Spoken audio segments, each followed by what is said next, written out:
In this video, we will be breaking down how everything will likely go down post chapter 147, giving every known major character a logical place in the plot that makes 100% sense, and how each character will progress in the story, given what we already know. Like Serie getting yeeted on the rooftop, where Commander Lou is.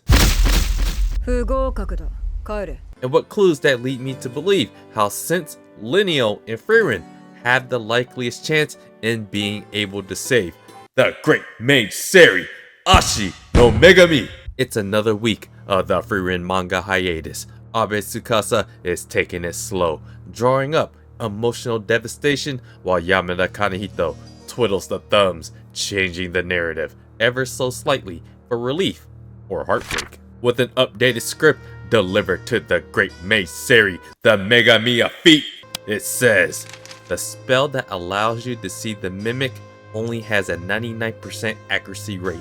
So, if you wanna beat the odds with that 1% like a degenerate, jump in that treasure chest!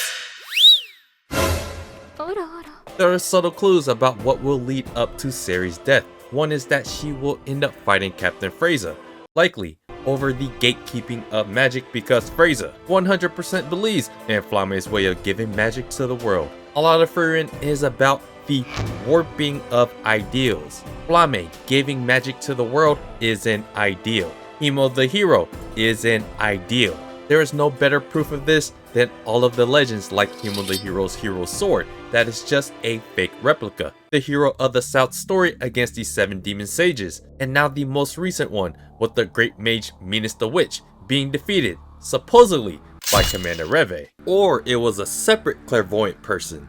The warping of ideals and legends are all symbolized by the statues themselves, warping how the characters look, because time forgets all. With chapter 147, Commander Reve and Lyra are inspired by Himo the hero, but as we all know, they chose to be shadows by yeeting anyone deemed a threat to the world, and even taking it one step further by getting rid of all magic from the world. The idea of being a hero inspired by Himo the hero is warped. I'm sure we can all come to the conclusion that Himo wouldn't support the Shadow Warriors, just yeeting people from the shadows, yeeting the great mage Serie, and getting rid of all magic. Oh yeah, his girl is on the list too. I think it's pretty clear now that Commander Lou is the warped legacy of Himo the hero. While the intention was to inspire the world to do the right thing and live this adventurous life of great feats, everyone's right thing varies and can be subjective, meaning that morality and justification is in the eyes of the beholder. Saving the world means a lot differently to different kinds of people, and their solution to it is a lot different as well, as we see with Commander Lou trying to get rid of all magic from the world and turning back time.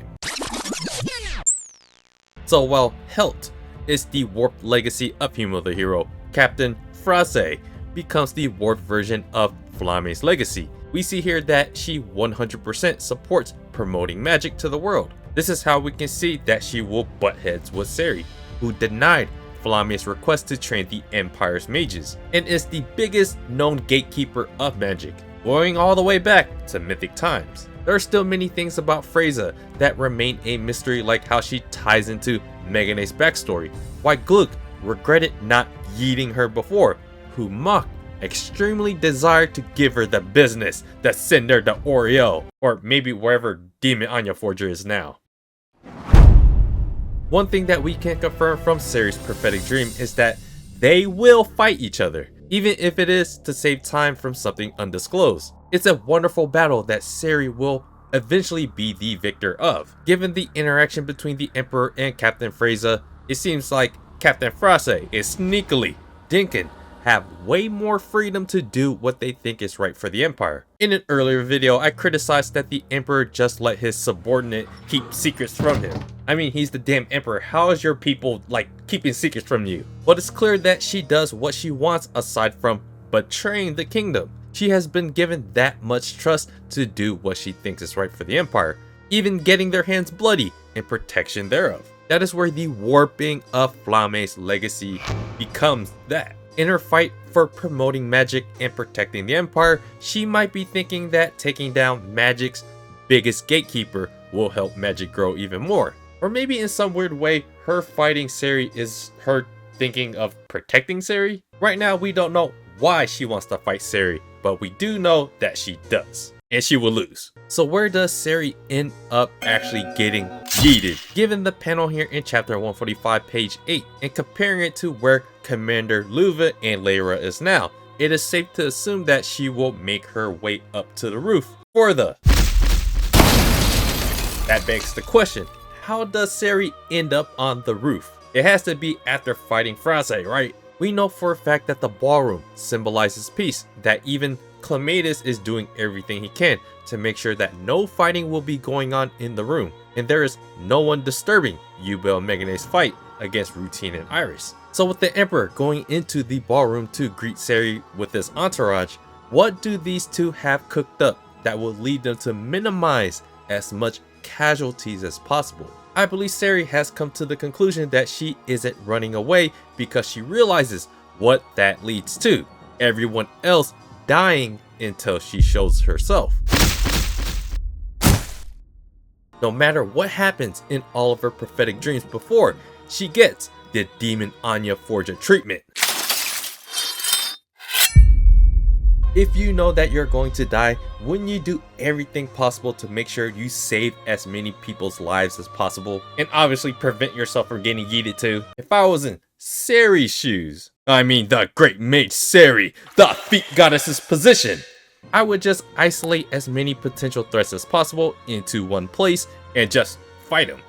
In an all-out blaze of glory fight, you might as well give yourself a chance to test every limit you have before some scumbag offs you before you even get to show it off. I think as a fan, if Kanehito does go with Serie being yeeted off, we all want to see her at least go all out. Before in chapter 139, Frieren points out that Serie has been essentially begging all of her assassination suitors, that includes Captain Frasa, to come just fight her. It's basically what Yubel did, with Megane reluctantly agreeing. This is why it makes sense for Serie to end up on the roof where Commander Reve and Lyra are, because the only way to fight as least restricted as possible and to fight as many of your enemies as possible is to be outside. With those panels, it's clear the fight or fights ultimately leads to the roof, with everyone else racing to deal with their own battles to reach Serie in time. Remember, Serie's ability to detect mana, she was able to point out Megane's clone being a fake and looking directly at the real body that was probably many hundreds of miles or kilometers away. That is where Clairvoyance, a warrior or someone that far exceeds what should exist in this era, start to make you think about everything we know up to this point. Fern mentioned before about Frieren's apex of magic not being magic. She could not sense it.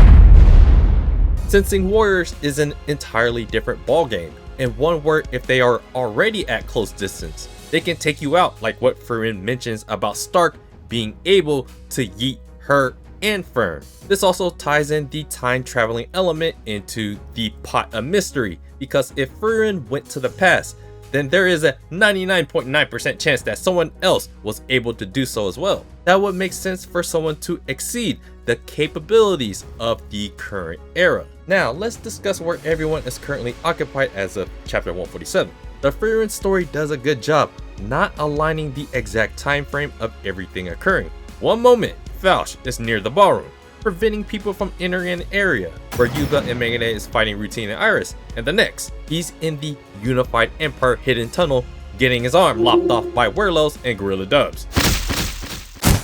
So as of chapter 147, Routine and Iris are fighting against Yuba and Megane. Falch is pleading for his life against Werlos and Gorilla. Frieren, Fern, Stark, and Gold ZP are meeting up with one-armed Falch. At some point, maybe before Frieren meets up with Falch, or if the interaction already started with Frieren's party against Werlos and Gorilla, the Emperor meets up with Serie to play out their plans from Serie's latest prophetic dream. So this time period where all this is happening is slightly kind of vague. As the Emperor is meeting up with Siri, Sense is also there as her closest bodyguard. We know at some point, Siri will have to face a battle against Frasa, who is possibly saving time for something, according to Siri's prophetic dream with the Emperor. However, this timeline should be different because both Siri and the Emperor should be informed about this possibility of Frasa getting in the way for whatever reason. And whatever Frasa has planned for some reason, it probably still involves fighting Siri. So if Siri takes it upon herself to help save everyone and bring all the enemies to her, saving Sense, Fausch, Frieren's party, and also for the Emperor to save as many of his people as possible aside from the rogue shadow warriors, she has to be alone at some point. And that would be to isolate herself with as many of her enemies as possible. Since being the last person near her means she will be occupied by someone else. That someone else is likely the Vice Captain Kanone, aka Lineal. Sure, it's possible that Sense may have to face the remaining Shadow Warriors at the ball, like Clematis, Wolf, Gazelle, and Shrit. However, if all clues point to Siri fighting Captain Frasa at some point, that's the go-ahead for the Magic Special Forces to get involved. Meaning Kanone will make her own move, and it makes the most sense to link up with Sense to protect Siri.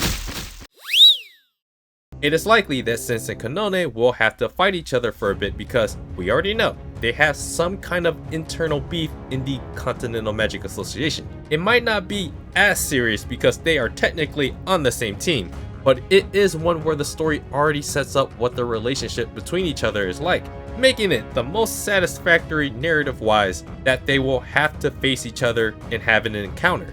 The same way Frieren's party has a direct narrative pushing link to Werlos and Gorilla Dubs, Sense has that with Lineal. Remember that the Magic Special Forces yeeted off other first-class mages before. That can certainly cause some bitterness and resentment from Sense, even if she's a pacifist. This is also something that makes this entire arc special. All the mages that are at the ball are people that went beyond Siri's expectation and imagination. That includes Lineal, who made her kneel! Lineal is stronger than Learned and has militaristic magical empire knowledge, which makes her a great X factor in helping save Siri. However, it's clear that she has to play it as a double agent, which makes her decision making questionable. A potential fight between Kanone and Sense is going to be a funny one because they already have some kind of animosity for each other to make it seem like a serious battle. At the same time, they are team save Ashi no Megami. As a tandem, they have the current closest proximity to saving Siri. With Lineal and Sense technically being on the same side, it's easiest for them to maneuver their way to wherever Siri decides to try to isolate herself against Frasa, or even after a fight with Frasa, coming to an interaction with Commander Reve. Other than that, Clematis, Wolf, Lord, Shrit, and Gazelle are also factors in stopping Lineal and Sense from linking back up with Siri, because they are at that ballroom. And it's going to be interesting where they actually all end up. Except Lord, she might be somewhere else that's not discovered yet. But Kanone would likely be able to command the Magic Special Forces into helping her against these undercover Shadow Warriors that I'm sure Siri told the Emperor about. Who are the actual Shadow Warriors? That is another unknown component to how the Emperor can help split up the Shadow Warriors. Overall, in Sense and Lineal's case, they are eventually going to fight each other and during their battle find a way to be near Siri, while fending off whatever other Shadow Warriors end up getting in their way. On the way to meet Fausch is Frieren, Fern, Stark, and GoTP. I've mentioned in a previous video about the direct narrative, overarching Frieren theme, conundrum, pushing interaction, when Frieren's party meets Werlos and Christ. This interaction questions Frieren's biggest themes that will lead to a resolution. I'll eventually make another video deep diving into this interaction, but it is very important because it will address Goatee Priest's confusion of Guerrilla Warrior leaving behind everything he believed about adventuring and being remembered forever, unlike Kraft and the guy that looked like Zion. It is also very important to address Werlos' contradiction of living by the way of Aizen's fear to fight to live another day, versus fighting on the battlefield and dying an honorable death. Obviously, with the link between Razin and Aizen, it is Aizen's own legacy in the hands of Stark that can grant him at least an honorable defeat, as it's hard to believe that Stark and the others want to initially just yeet him, rather than try to convert him or at least pull valuable information out of him. Who would have valuable information on Commander Lou? Then there is Frieren, who brings this entire clashing of the Frieren themes, motif, dilemma together that can help Zion talk to Guerrilla Warrior about him of the heroes' true heroics. Help remind him that she knows of Razin's true accomplishments. It may be why it's not that big of a deal that people don't remember Razin, and it seems to be something that he chose as being a Shadow Warrior. And also the fact that Frieren's party did technically run into Craft the Monk, the statue that Guerrilla Warrior was so adamant about not being forgotten. It's not so much about being remembered forever because everything eventually fades away. But that doesn't mean you shouldn't try blazing forward a lasting legacy and make humanity a better place, even if some things become forgotten. So Frieren's entire party meeting Werlos and Guerrilla is probably one of the longest running anticipatory interactions within the story. The timing of this interaction, what comes out of it, and how fast that leads them to go from a tunnel below with Werlos and Guerrilla to all the way up to the roof where Commander Reve, Lyra, other potential enemies, and Serie end up, that's going to be crucial in how it will be possible to save Serie.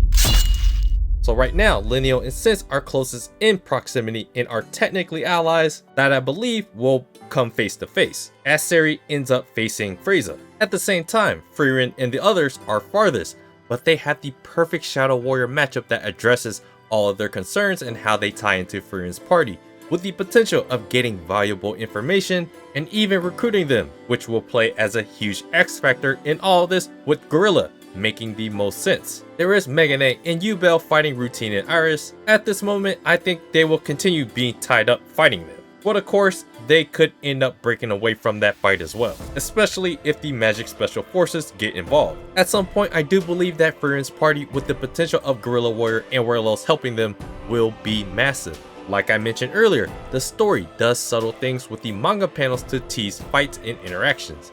We got one already in chapter 139 that Serie is trying to egg on Captain Frasa to fight her, which is later confirmed in her prophetic dream that she does end up fighting her. Another intriguing panel is after Fern defeated Lord, she made eye contact with Noi. I believe Fern will find herself fighting Noi on the way up to the roof, trying to save Serie after their interaction with Gorilla Dubs and Werlos. On the way back from fighting Gorilla Dubs and Werlos, Stark, Zion, and assuming that Christ helps them fight, I think they will get occupied by either Shadow Warriors or the Magic Special Forces. It makes way too much sense that Guerrilla Warrior will have an interaction with this supposed sister in Strait.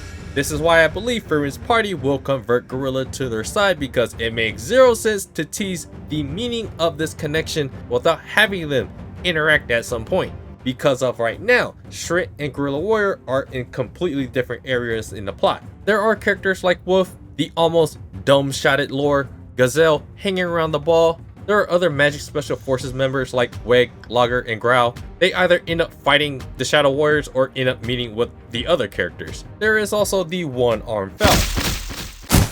If that truly is his real body and he is a bit handicapped now and survives, I do believe his ability to copy different characters' voices will prove immensely useful in deceiving potential obstacles from both the Shadow Warriors and Magic Special Forces. He's now heard Werlos and Guerrilla talk and now can copy their voices, I'm assuming. If Frieren's entire party or most of them can find out that Serie is fighting at the rooftop, it makes sense to bring along everyone possible, with Stark and Zion being the most crucial, a warrior and a priest, to fight against a warrior like Reve or Hilt and Lyra. And if Lore is somewhere around there, she uses the magic of the goddess, in which Zion can help defend against. From what we know, the three characters that make the most sense in being able to reach Serie before she gets yeeted is Lineal, Sense, and Frieren. I think we pretty much accounted for every major character and what makes the most sense for how they all end up facing who, or at least interact with who.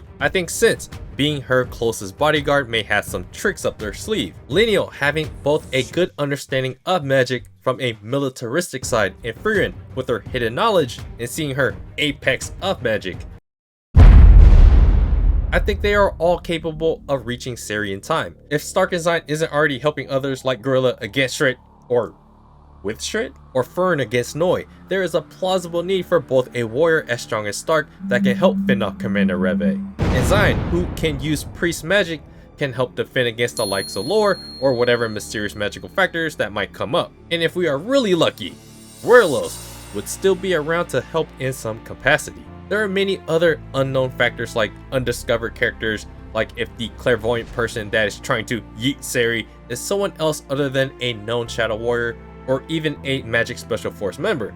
There is a potential that Denkin or even with Learnin would somehow make their way back to the capital to help save Serie, because they would want to make this peace treaty be fully realized. All in all, I do believe the fact that Serie brought along everyone that went beyond her expectation and imagination to develop further as characters and to ultimately save Serie on that rooftop. How we get there should be exciting, but all the upcoming interactions between major characters are there to be had. Serie will face Captain Frasa and make her way to the rooftop. Sense is likely to face Kanone and eventually make their way to the rooftop. Frieren, Fern, Stark, Zine, and Faust will at the very least recruit Guerrilla Warrior and defeat Werlos in some capacity. On their way to chase Serie to help protect her towards the rooftop, there will be obstacles like Shred, who we need to see interact with Guerrilla. This is my rough idea, my rough outline for what's gonna happen post chapter 147. So let me know what you guys' predictions are, and I appreciate you guys watching, and I'll see you guys in the next video.